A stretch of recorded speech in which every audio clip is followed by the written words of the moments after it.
हरिओम नमस्कार। मैं हराया हरीश आप सबके सामने आज श्रीमद् भगवद गीता के श्लोक वाचन के लिए प्रस्तुत हूँ। और धन्यवाद आज हमारे प्रथम श्रोता के रूप में प्राप्त हुए हैं हमें सेठ योगेश जायसवाल जी, उनकी पत्नी श्रीमती छाया जायसवाल जी। आज का हम ये भगवद गीता श्लोक वाचन कार्यक्रम शुरू करते हैं। पहले ये बताना चाहेंगे भगवद गीता निकली कहाँ से। भगवद गीता ये महासमर कुरुक्षेत्र में जब पांडव और कौरव बीच युद्ध चल रहा था, उस समय विषाद में बैठे अर्जुन जी को भगवान श्री कृष्ण ने समझाने का प्रयास किया कि आपका काम है युद्ध करना। और इसलिए वहां पर जो उन्होंने कहा उनसे, वो सुन रहे थे संजय जी। संजय जी कैसे सुन रहे थे? क्योंकि उनको दिव्य दृष्टि दिया था वेदव्यास जी ने। और सुना किसको रहे संजय जी? धृतराष्ट्र जी को। इसलिए पूरी गीता अगर कोई लाइव कमेंट्री सुना है तो वो सिर्फ धृतराष्ट्र जी थे। आज संजय जी की वो लाइनें आपके सामने प्रस्तुत करते हुए मुझे बड़ी खुशी हो रही है। थैंक यू सेठ योगेश जी, आपको थैंक यू सेठानी छाया जी कि आज इससे माहौल को आपने बनाने में बड़ा योगदान दिया है। और धन्यवाद जैसा शब्द कहकर मैं उनके प्रति अपनी कृतज्ञता को कम नहीं करना चाहता।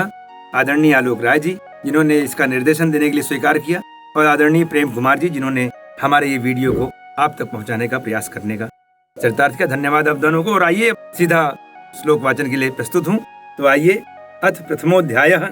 धृतराष्ट्र उवाच धर्म क्षेत्रे कुरुक्षेत्रे समवेतायुयुत्सवः माम का पांडवश्चैव किम कुर्वत संजय। धृतराष्ट्र कह रहे हैं, हे संजय, धर्म भूमि कुरुक्षेत्र में, महासमर भूमि में मेरे पुत्र और पांडु के पुत्र इकट्ठा होकर वहां पर क्या चल रहा है, क्या कर रहे हैं, बताइए। कौरव धृतराष्ट्र के पुत्र, पांडव पांडु के पुत्र, दोनों भाइयों के पुत्र आपस में वहां लड़ने के लिए तैयार हैं। अब संजय वाच, संजय कैसे? संजय को कहां दिख रहा है? संजय को दिख रहा है जैसे आप लाइव क्रिकेट देखते हैं तो कैमरा वहां से पकड़कर आपके टीवी पर दिखा देता है, उसी तरह से संजय जी को भगवान वेदव्यास ने दिव्य दृष्टि दिया था कि आप देखिए, और देखने के बाद धृतराष्ट्र जी को बताइए। और धृतराष्ट्र जी भी देख रहे हैं। देखिए, धृतराष्ट्र को भी मालूम है कि उनके पुत्रों ने गलती की है। पांडव तो केवल 5 गांव मांग रहे थे, पांडव केवल 5 गांव ही मांग रहे थे। भगवान श्री कृष्ण को भेज करके उन्होंने कहा कि ठीक है, मुझे मत दीजिए पूरा राज, आधा राज मत दीजिए, लेकिन 5 गांव दे दीजिए, हम 5 भाई हैं, इसी में खुश रहेंगे। लेकिन उन्हें 5 गांव नहीं दिया। धृतराष्ट्र को मालूम है, हर पिता को मालूम है मेरा पुत्र गलत है, लेकिन पिता अपने पुत्र को कभी भी भुला नहीं पाता। जिस पुत्र को यह लगता हो कि मेरे पिता मुझसे प्यार नहीं करते, ना, निकाल दीजिए अपने दिल से। हर पिता अपने पुत्र से बहुत प्रेम करता है। तो संजय उवाच दृष्ट्वा तु पांडवानीकं व्यूढ़ं दुर्योधनस्तदा आचार्यं पुं संगम्य राजा वचनं प्रवीद। संजय बोले, उस समय राजा दुर्योधन ने व्यूह रचना युक्त पांडवों की सेना को देखकर और द्रोणाचार्य के पास जाकर यह वचन कहा। उन्होंने क्या कहा? पश्य एताम पांडुपुत्राणाम आचार्यं महती चमुम व्यूढ़ाम द्रुपद पुत्रेण तो शिष्येण धीमता। हे आचार्य, आपके बुद्धिमान शिष्य द्रुपद पुत्र धृष्टद्युम्न के द्वारा व्यूहाकार खड़ी हुई पांडु पुत्रों की इस बड़ी भारी सेना को देखिए।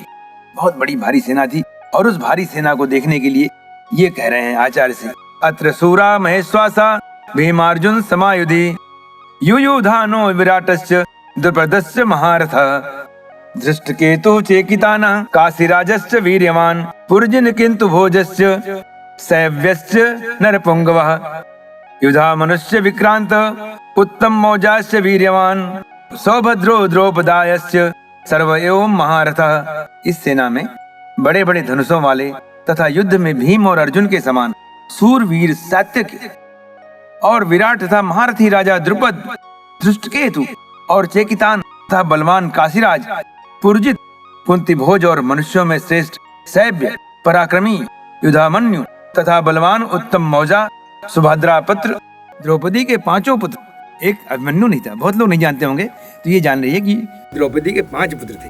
अस्माकं तु विशिष्टाये तान् निबोध दुजे उत्तम नायका मम सैन्यस्य संज्ञार्थम तान ब्रवीमिते। हे ब्राह्मण श्रेष्ठ, यहाँ बता दूं आपको, यहाँ पर दुर्योधन द्रोणाचार्य से बात कर रहे हैं। कह रहे हैं, हे ब्राह्मण श्रेष्ठ, अपने पक्ष में भी जो प्रधान है उनको आप समझ लीजिए। आपकी जानकारी के लिए मेरी सेना के जो जो सेनापति हैं उनको बतलाता हूँ, और एक एक का नाम वो बता रहे हैं। भावान भीमश्च कर्णश्च कृपश्च समीतंजय अश्वत्थामा विकर्णश्च सौमदत्तिस्तथैव च। आप द्रोणाचार्य और पितामह भीष्म तथा कर्ण और संग्राम विजयी कृपाचार्य तथा वैसे ही अश्वत्थामा विकर्ण और सोमदत्त का पुत्र भूरिश्रवा यहाँ पर हैं। अन्ये च बहवा सूर्या मदर्थे तक्त जीविता नाना शस्त्र प्रहरण सर्वे युद्धि विशारदः।